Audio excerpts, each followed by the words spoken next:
In yesterday's video, we established that Arifureta is one of the ugliest, most confusing, and most bizarrely hilarious TV anime in recent memory. But how did it come to be this way? If I had to guess, it might have something to do with the troubled production, which got the release pushed back by more than a year. Arifureta was meant to be adapted by Studio White Fox, which previously brought us two of the most successful shows in the genre, Re:Zero and Goblin Slayer, and it was to be directed and written by the same duo who performed those roles on the Fujo-beloved historical military epic Kingdom. But for some reason, this production completely blew up, the internet's current operating theory being that it happened because of the original light novel author expressing his extreme dissatisfaction with the way that the storyboards and character designs were looking that he was being sent. Fans were also not happy with the character designs, which, I mean, they don't look great, but I hope you're happy with what you got! And an entirely new team had to step in, including a director best known for his work on over-the-top fanservice vehicles like Queen's Blade and Yushibu, which, by the way, are a hell of a lot better than Arifureta, and Studio Asread, which is pretty much just known for Mirai Nikki, Big Order, and Corpse Party, though at least Gare-Zero and Yushibu are, again, pretty okay. Even if on paper this sounds like a stark downgrade, it still doesn't seem like these staff or this studio should have turned out anything on the incredibly low level of what we've ended up with.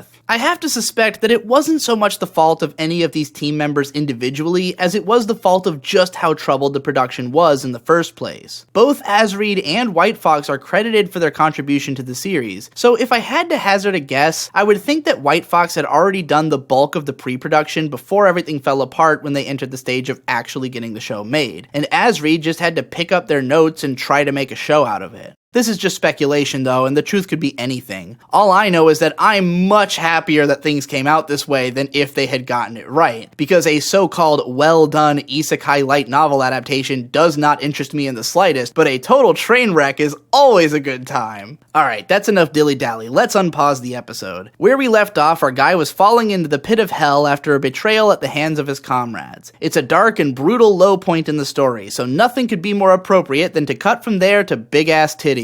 This boring little scene just serves to establish that the hot girl told our guy that he probably shouldn't come training with them because she had a premonition that something bad would happen to him. But he's just like, well hey, you're a priest class, right? You can just heal me if something bad happens. What a fucking moron. Good luck getting healed back from death, retard. Anyways, that's all that happens here, in this time that could have been better spent establishing literally anything about what the fuck is even going on, or where the story takes place, or who any of these people are, or what they're trying to do, which I remind you we have not yet learned in this anime adaptation, even though all of those things are made apparent immediately in the source material. As Edge Boy wallows in the pit of the cave feeling sorry for himself, we catch one more little glimpse of what the fuck might be going on. He pictures a bunch of classmates in Japanese school uniforms while remarking that he was brought here under crazy circumstances and that this classmate betrayed him. So at least between this and the OP, we can surmise that this is in fact an isekai anime. But we still don't know anything about these classmates or what in fact that circumstance was. Thanks to the ridiculously disjointed sequence of events, I had thought he was implying that his betrayal at the hands of his classmates was what got him sent to this world in the first place, since the image in the OP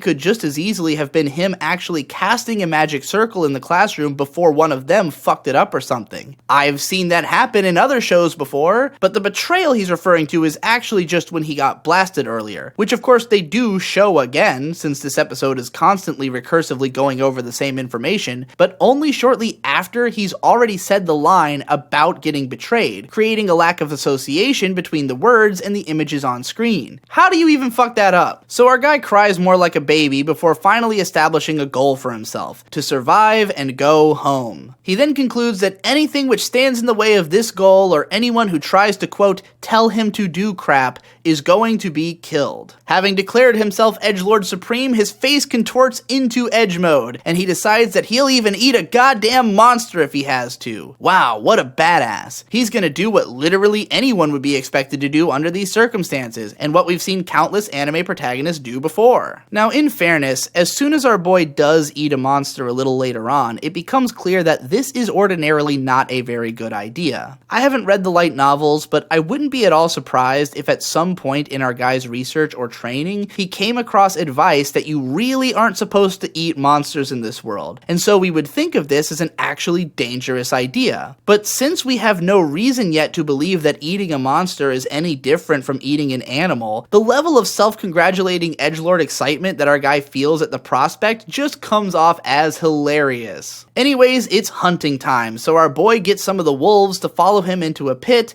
and then he starts pelting them with rocks. I thought this power was useless in combat. I thought these monsters were too strong for it to be effective against them. Was it only in his desperation that he finally thought to use the power tactically? After the wolves fall in, there's a little spark of electricity as they use the powers which we earlier saw them trying to use on the bunny. But for some reason, the lightning can't reach out of the pit, I guess? So they must be pretty deep down, right? Our guy buries them under a shitload of rocks, but then he finishes them off with a spear, which only seems to be going a couple inches into the pit. If the wolves were still alive, did they not even attempt to struggle? It took me watching this clip 4 times before I actually noticed that one of the wolves' paws comes reaching out of the pit as the rocks fall in, thanks to it being so goddamn dark. Okay, enough about that. Let's just bask in one of the best moments in the whole damn episode, when our guy lets everyone know that he's pissed off because he's hungry.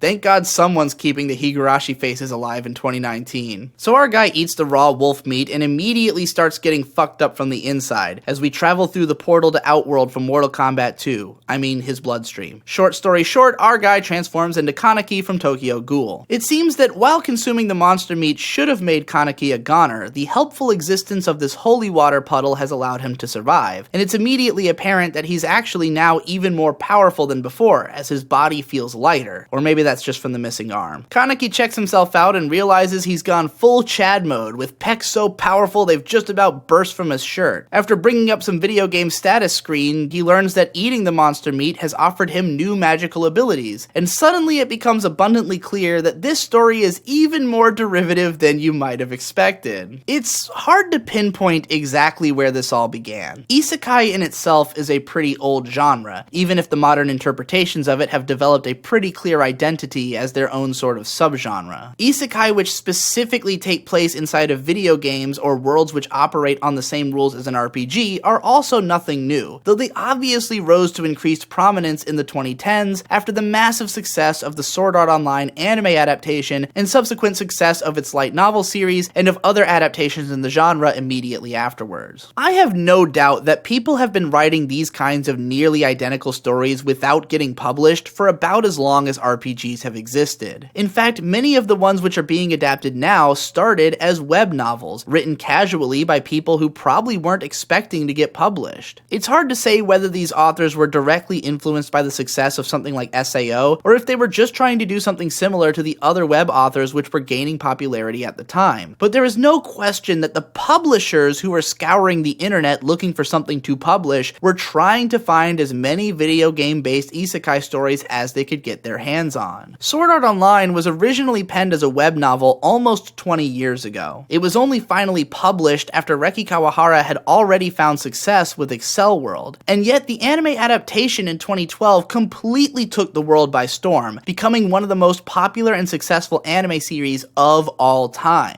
In the immediate wake of that success came the publications of countless isekai web novels, all of which had originally been published on the Japanese website Shousetsuka ni Naro, meaning let's become a novelist. Shield Hero, Konosuba, and Isekai Cheat Magician, which is also getting adapted this season, began their runs there in 2012 and were published professionally in 2013. ReZero started in 2012 and got published in 2014. That time I Got Reincarnated as a Slime and Death March to the Parallel World Rhapsody each began their original runs in 2013 and were published the following year, while in late 2013 came Arifureta, In Another World with My Smartphone, and Ascendance of a Bookworm, which is getting an anime next season, all of which got published in 2015. 2014 saw the birth of If It's For My Daughter I'd Even Defeat a Demon Lord, which was published in 2015 and has an anime adaptation running now, and that came alongside My Next Life as a Villainess, which just had its anime adaptation announced. By 2015, with Sword Art Online's second season now having aired to even more fanfare and the light novels having permeated the globe, the turnaround quickened. So I'm a Spider So What started its run in 2015 and was published the same year, with an anime adaptation coming next season. Infinite Dendrogram, which started that year, was published the next and has an adaptation announced as well. In 2016, we kicked into Overdrive, with Didn't I Say to Make My Abilities Average in the Next Life getting published soon after its debut and an anime coming next season, and Demon Lord Retry getting published the next year, with an anime airing now. So this is the situation we found ourselves in. The success of a handful of web novels about people getting transported to video game worlds has sparked a craze across the whole of the 2010s. In fairness, a couple of them were published before the SAO anime blew everything up. We had Log Horizon coming to publication in 2010 and Overlord in 2012, which were both adapted to animation in short order after SAO. But it's abundantly clear that the tidal wave came in the wake of that juggernaut, and everyone wanted in on it. The fact that we're still feeling the aftershocks of that seismic event is just because of the lag time that it takes to bring these things to animation. After all, picking up some web novel and printing it onto some cheap books is a pretty low-risk move on the part of a publisher, so they were able to capitalize on the trend right away, and I shudder to think how many other piles of garbage were picked up which didn't luck their way into popularity the way these ones did and were quietly forgotten about. For an anime production committee, there's a hell of a lot more risk and effort involved in bringing these properties to life, and the job of even competently adapting a trash-tier gimmick book to animation is about 1,000 times harder than writing it in the first place. They needed to wait for these stories to be proven successes, and then to enter what could have been years-long production cycles planning and animating the series. But of course, what this lag time actually leads to is the complete exhaustion of the audience as this momentary trend is dragged out over the course of an entire fucking decade. Sure, every year there's a new crop of 14-year-olds who haven't burned themselves out on this genre yet, and anytime one of these stories is even remotely self-critical or does something slightly different from its contemporaries, there will be sycophants there ready to lap the sweat from its nutsack for deconstructing the genre. But for tired curmudgeons like me who were just reaching that ripe age of media saturation and increased critical judgment at the time this trend began, and thus have experienced it alongside the superhero movies as our first ever decade-defining groan, this has been like a nightmare you can't wake up from that feels poised to last the rest of your life. This has felt like the death of culture and modern civilization, and incontestable proof that everyone in the world is fucking retarded. So anyways, here's Kaneki from Arifureta doing the same thing that I thought was cool when I read Shield Hero doing it half a fucking decade ago, the same thing that I considered cliche by the time I was reviewing the Slime Isekai manga back in 2017, the same thing that I heard about from my fiance when she read So I'm a Spider So What last year. He's wandering around a dark cave, consuming enemies, and gaining new powers. But they aren't uniquely Shield-related defensive powers like they were in Shield Bro, they're not godlike world-shaping powers like they were in Slime, and they aren't some of the most uniquely batshit insane powers like they are in Spider. Eating the wolves gives him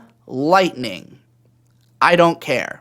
I couldn't possibly give a single fuck. From here on, we are repeatedly greeted with more of those overlays which just tell us shit that we've already learned in the dialogue. It's impossible to give a shit about any of these stats since we don't have anything to compare them against, and the ability list is so low on the screen that you might not even make it down there. Why the hell did this thing need to occupy the whole fucking screen anyways? I'm trying to look at those muddy ass backgrounds. Okay, so here we see our guy looking down at some kind of shining screen, so I'm gonna assume that this is his Pokédex, and that all of the floating text is actually coming from there. If there's any moment when the text truly becomes a problem, it's this one. Of all the places on screen that this could have been placed, why in the ever-loving fuck would you put it in front of the one part of the screen where something is happening? Look at all that black space! Look at all that room at the bottom! Why are you covering up the first image in the entire episode with actually decent framing? Oh, I guess it's because you were gonna have this shot on screen for half a fucking minute. So Kaneki goes ahead and crafts himself a cool boy gun. I hadn't noticed at first, but he actually seems to have a bunch of schematics for it that he's drawn up in chalk. Is he a gun otaku who just knew this stuff from before, or did he learn it recently at the library and kept it under his sleeve? Who knows? Sure would have been nice to have some setups and payoffs in this story. I really have to wonder if this constant backwards arrangement of information was a deliberate choice rather than mere incompetence. Was this their way of trying to be artsy and different? Did they think that the show would seem more intelligent if you had to watch it twice to understand it? I'm 100% sure that the idea to start the story in this cave was a way to make make it seem like not just another isekai story, since it didn't open up with the actual backstory, but they couldn't possibly have fucked up the execution harder. The episode's climactic battle against the bear that took Kanaki's arm is rife with hilarious derpiness, and managing to make the new powers he's acquired look much lamer than you'd expect. You'd think with his advanced, tactical human mind, our guy would have found a unique way to combine all these abilities in one badass redemption sequence, but instead he's got a flash grenade. The highlight, of course, is when he eats the bear's arm using only his neck muscles. Now that's carnal. There's also this.